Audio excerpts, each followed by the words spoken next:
lê thầy lâu mình bè chi và hắn râu quy em về lê lôm xoay lê thầy lâu mình bè chi và hắn râu quy em về lê và hắn thu tin và râu quy em Kalal Krista hmangaihna maktu Miswal der min sandam ta kabangin thlarau hlimnain thlarau khat.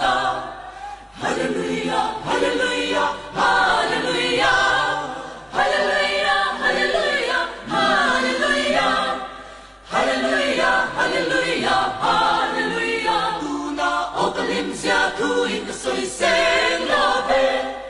Hallelujah, tiin ka sai zel may don. Oh, hallelujah, hallelujah, hallelujah, hallelujah.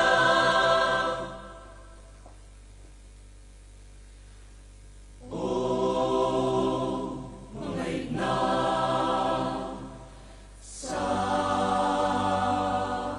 ber, kovel yan siya se.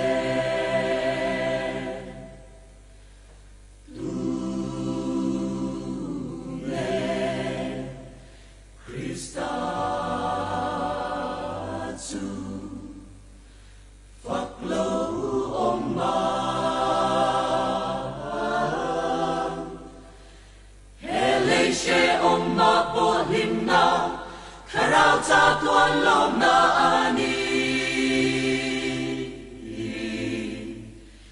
hele she omma po hlimnain thlarau cha tuan lom na ani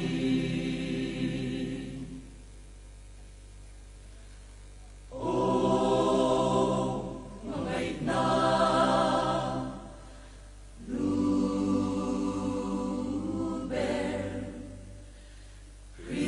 hmangaihna van râu quy na lê lal na no li lê mun ko hara alo lê miswal kay min mangay vangi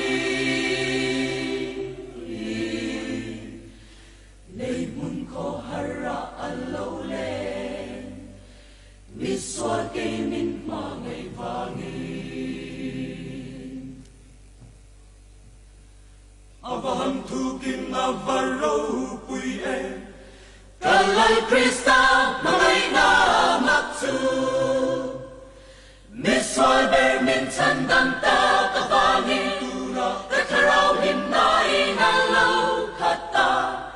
Hallelujah, hallelujah, hallelujah, hallelujah, hallelujah, hallelujah, hallelujah, hallelujah, hallelujah. Tuna o kalim sia tuin kasoy seng love.